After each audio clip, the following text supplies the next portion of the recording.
Hey everybody, I'm Brianna Lentz from Educating Wildflowers, and it is August 14th. It is Sunday. It is the Lord's Day, and here I am recording a podcast, and I think I'm a little bit crooked. Anyway, I hope y'all have been doing really good. We've been doing great. We've really started our major first week of homeschool, home-based education, learning activities, whatever your preference is on calling it that. It's all the same idea. So, I just recorded a crochet kit review. If you don't know, I have a handmade channel, Brianna Lentz, on YouTube and all that other stuff. That's where I started, was in handmade items. And I bring that up because there was such a huge mistake in the pattern for one of the kits at Hobby Lobby, and then I went back and I got the rest of the kits in the line, and they were all not similar. Like, you don't have the same experience through all three of them. And I'm just so shocked about it. Like, I'm going to be emailing the company. I'm going to be posting on briannalentz.com, my review. And I say this because my daughters went through this experience with me. Is they know that I have my handmade channel and that I make videos, but they also know, like, hey, my mom is found a mistake. She's getting to the bottom of it, and she's going to be fighting to get this thing off the shelves because somebody made a mistake, and she wants to try to change that, because I'm all about self-education and bettering yourself, and I think hobbies are good for your mental health and X, Y, and Z. But if somebody were to pick up one of these kits and have the terrible experience I did, but be beginner, it might stop them from wanting to continue to crochet. It might stop them from wanting to do amigurumi. It might cause, like, self-doubt in them that they're not good enough to achieve something as simple as a stitch because somebody did a half-baked job. And I think that the people who support and shop at Hobby Lobby deserve better. And so my kids are going to see that I found a problem, and I'm going to try to get to the end and make people answer for, hey, you did not do a very good job.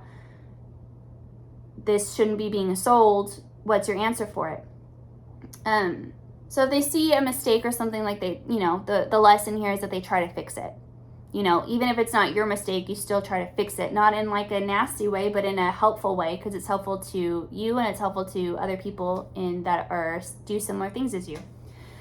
So that is going on in the background this week. We started, like I said, really like our routine for our home-based education. We are doing the good and the beautiful, as you know. And I'm really trying not to make this a negative video, but there's just, like, some things that, like, I'm not, like, that impressed with. I loved that the good and the beautiful did the option for a free PDF download. So it's free. But the PDFs, one, I couldn't download the math 4th grade, that it just was corrected. It wouldn't allow me to download it. And then I had to purchase that, which was fine. And I think that the purchased experience is much better than the free PDF download. And I haven't been able to compare between other people besides my own experience. But the PDF, like, let's say for PDF kindergarten math, because this is the one that has the most issues for me, is there are things that are on the PDF but won't print. So you'll be chugging along, and then all of a sudden there's just missing information. And it goes for the 4th grade English, and it also goes for the 4th grade history, or the U.S. government history study. And that might be my experience with my printer, but I don't have any of these issues with anything else that I've printed, and I've printed a lot of multiple types of media and material, and this is the only issue I have, and it's only been with the good and the beautiful PDF downloads, which tells me that this is an issue with the good and the beautiful. And I think that to offer a free item for education is fantastic. Because, it's expensive to buy everything, which their products aren't too expensive after I spent everything to have the binder, the printer, everything. I mean, I probably could have bought their curriculum for the same amount of money, but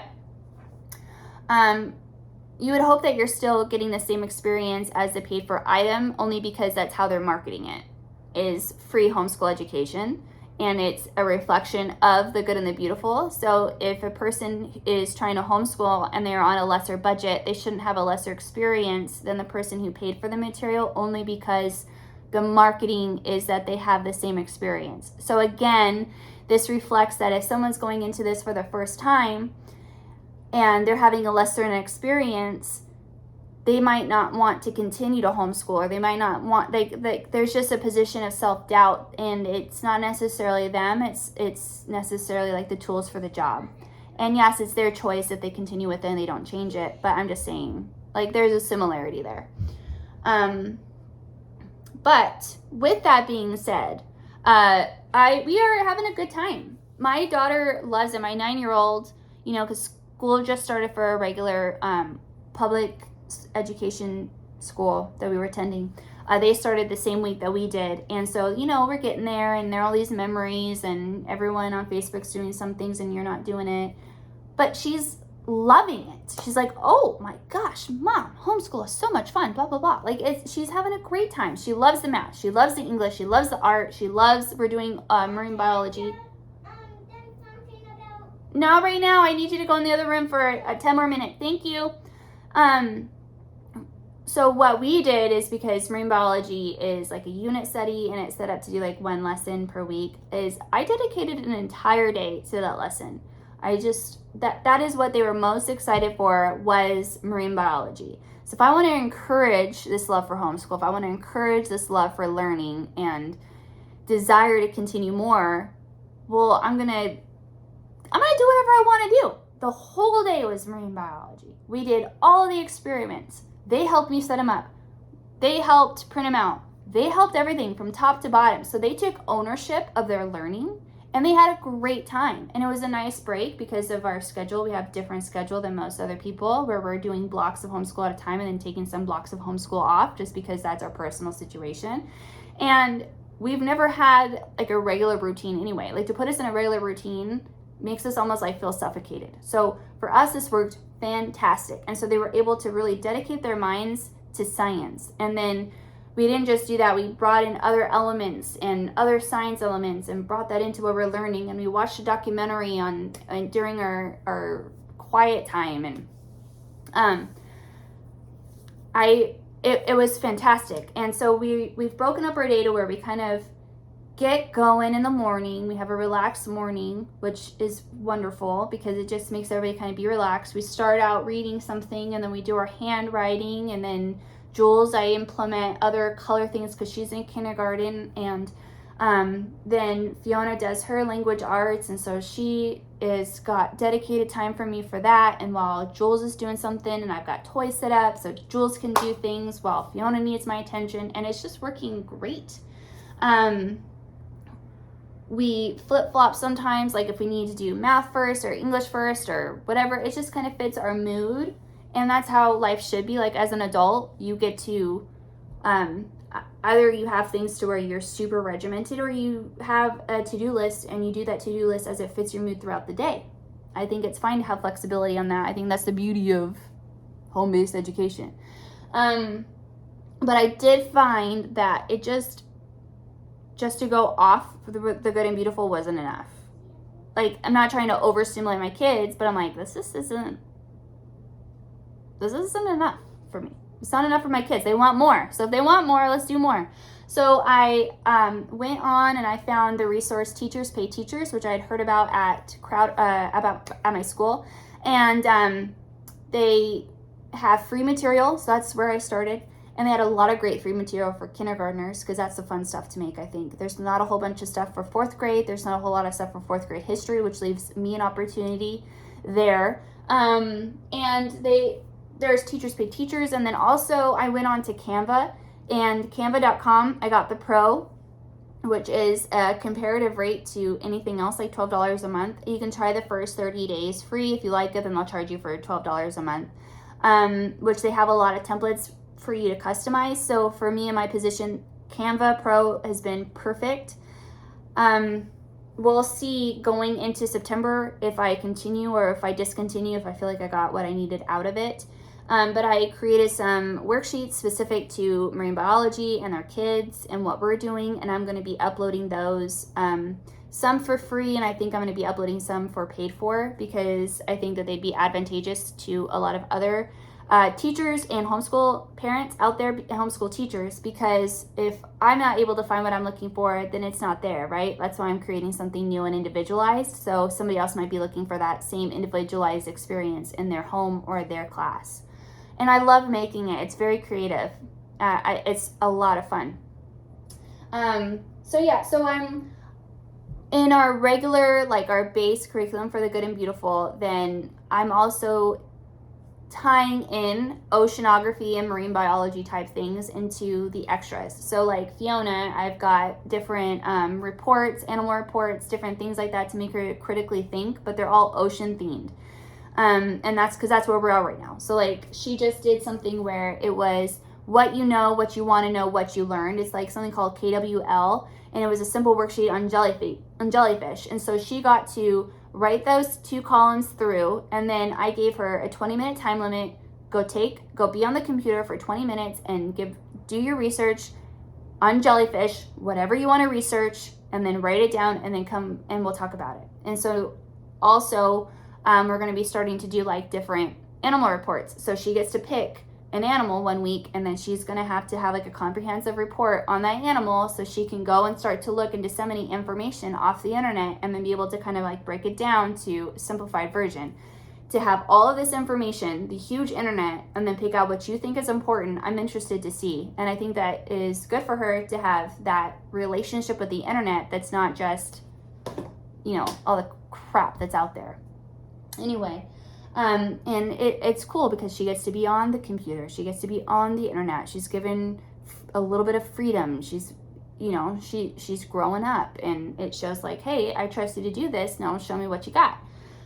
And then I also have I just feel like she needs a little bit extra math, so we're doing that, and we've got extra couple other things because that's what she likes. She wants more, and we get through this material so quickly that it's not adding a whole lot to their load. And that's the cool thing about being a home-based educator, is that you know what your kids need. Do they need less or do they need more? My kids need more. Let me give them more, because we're all nerds. This is what we do in our free time anyway. So, let's see. And then also the other thing is I bought one of those 3-tiered trays, like rolling trays, and that's been one of the best purchases ever. So I have the top bin is for Jules, the middle bin's for Fiona, and then the bottom bin is like all our extra books and stuff. So we do a part of our education, and Jules knows that goes in her bin. Fiona knows that goes back in your bin. I need math, go to your bin, go get math out. And so that's been really helpful. I transitioned one of our rooms that was being used as like our grow room for our seed starts and everything like that, and I made this our homeschool area, and it has been fantastic. It just lets everything be in one compartment and not all over the house, which has been very de-stressing for me. I've got a bin of toys so Jules can go and have some free time but not screen time right there for 15-20 minutes while I'm working with Fiona, like I said, and then she can come back, but she had a mental break. I have picked up a lot of great books at Goodwill and Savers in Missouri as well. And so I have a book. Fiona reads all the time. So we have Drop Everything and Read for 20 minutes. And she's got this one book right now. She's reading Zane and the Hurricane. Is a scholastic book. And she's reading that every day for that allotted 20 minutes. So because she blazes through books so much, this makes her kind of stop and breathe a little bit while she's reading. So that's something cool that I like that we're doing. We are doing just colors and different things like that for Jules and fun stuff. And then like on Teachers Pay Teachers, like I said, I downloaded a lot of like play and interactive learning stuff for sight words, because Jules is in kindergarten, she's 5, and she's really, really great at sounding words out phonetically. And then there's some sight words that I just think like you look at it, you should know it. And that's going to come, right? But that makes the whole experience easier if you just have okay, great, and boom, not, great, am, I, it's like boom, boom, boom, boom. That's why they're called sight words. And she's able to do that. She's fully capable of doing that. So we're going to, I'm going to have a link down at my website of this one free PDF download that I bought or that I didn't buy. It was free, like I said. And it's got like and it breaks down THE, where she has to build the tree and she's got to write it and she's got to do this other thing. But it's fun and it's different and it's like a game. It's one of those like, you would buy this for like $15 as like a regular game anyway, but it's fun. Like, I think play and interactive learning and physical learning is so much fun. So that's what we're doing. And then I have a laminator, and I've been laminating some of these things that I know we will be using multiple times. And that's been a ton of fun. You know, I'm crafty, like I said, so I've been having just the best time with that. And the kids like seeing me do stuff for their homeschool experience. It's helping them see and feel loved because mom's putting in all this time and effort for their experience. You know, it's just, everything is rewarding. Another thing that we did, starting actually yesterday, are these reward. Oh, I don't have them, do I? Oh yeah, I do. I found this thing on Canva, and it was this reward punch card. And so I printed it out and then I laminated it, and it's what it sounds like. It's this rectangular piece of paper, and it's someone's reward punch card, and it's designed for like probably a classroom or something like that. But it has 1 through 10, and you can punch every time that they have earned something to get the reward. And I decided to make the reward $5. $5 can go towards ice cream. $5 can go towards a toy, whatever. They can have it cash, whatever they want to do. And I told them, like, you get through this 10, you've earned $5. And you can save them, and then you can earn 2, and then you've got $10. That's up to you if you want to save it or if you want to spend it. But, you know, if you go above and beyond, and I think that it's worthy of a punch, there you go. And so they've really enjoyed this. So I've got one for Fiona, one for Jules, and it's easy for me to keep track of because all I have to do is hole punch the card. And I really like that a lot. Something that I'm going to be implementing today is a chores checkoff list. So I'm going to make and design them a chores list, and then I'm going to laminate it so that way with dry erase marker, we can just have her check off, like Fiona or Jules, both of them will have their own list because they're 5 and 9, so they have different things that they do. And they can go and they can check it off. So it's accountability, and it's like, hey, because I'm tired of reminding Fiona all the time, like, this is every day. What do you mean you didn't do that? Like, it's been a year. Come on, girlfriend, you're 9 years old. I get it, but like, come on. So I'm going to be finally doing that. I could have helped her out with that by having already done it. This is my bad as a mom. I should have already had this out for her. But today, one of my goals is to have that printed and laminated for her to be able to go check off and that makes it fun. And then she's physically able to see, okay, I did this. And then at the end of the day, when she's got to wipe it off before bed, she gets to see everything she did. Okay, awesome. I did this today. And she gets to start over tomorrow. And I think that's going to be very, very good. And I'm just having the best time. Like, I'm so grateful and thankful to be in the position to where I'm doing what I've wanted to do for years. Like, I've thought about this with my husband for years. It's one of the reasons we chose Oklahoma was if we decided to homeschool, we have the ability to do it in one of the freest states. Oh yeah, which takes me to my co-op meeting, I'm happy to have a co-op. So I'll talk about that maybe the next time. I'll make the co-op the focus of the next vlog discussion. Anyway, I got sidetracked. I don't really want to go into it, but I'm happy that I have a co-op going. It seems like there's going to be a lot of people who want to be a part of it, and that's going. I've got half the people coming that realize that I'm just starting this co-op and that nobody else started a co-op in the area, but I did. And then I've got another half of the people in the community that came from another co-op that think I should already be established in what I'm doing. And they have expectations that don't meet with my reality. And it not being a Christian affiliated co-op, I think, has given false ideas as to where I come from. And like I said, I will go into that later. But just as a quick synopsis is, I feel like if I were to be a Christian only co-op, how does a Christian disciple or evangelize if they're only amongst other Christians? you don't. You're just preaching literally to the choir. And so that has given an idea that like I must align with leftist agendas, which I don't. And so I said plainly, you might want to go research what my values are, me on social media, because we do not agree on a lot of things. And so I hope that they do. I hope that these people do research coming to the co-op, who I am and what this co-op will represent, because it's an extension of educating wildflowers on a huge level of self-education.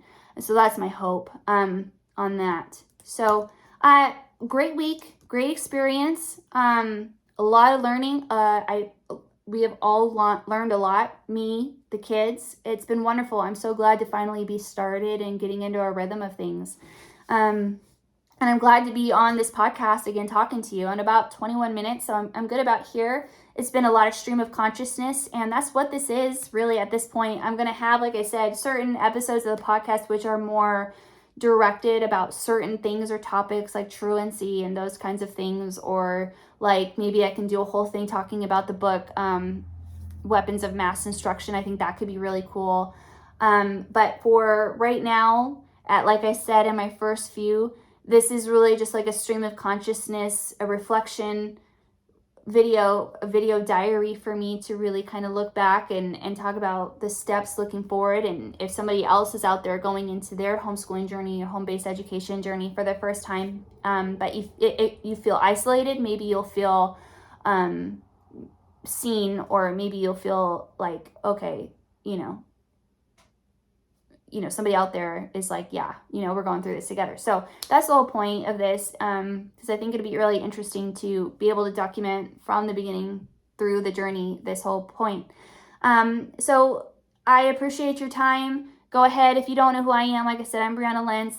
Educating Wildflowers is my online community. It's where I'm at Instagram. It's where I'm at here on YouTube. It's where I'm at on Facebook. It's, the whole idea is educating wildflowers. We're all wildflowers. I think that you should educate yourself. You should educate your kids. Your kids need you to be the best version you can be for themselves now and for the future. We are their models of how to be in society. So I encourage you to be the best you can be. Put that pressure on yourself. And yeah, thanks for hanging out with me, and I'll see you guys in the next video. Bye.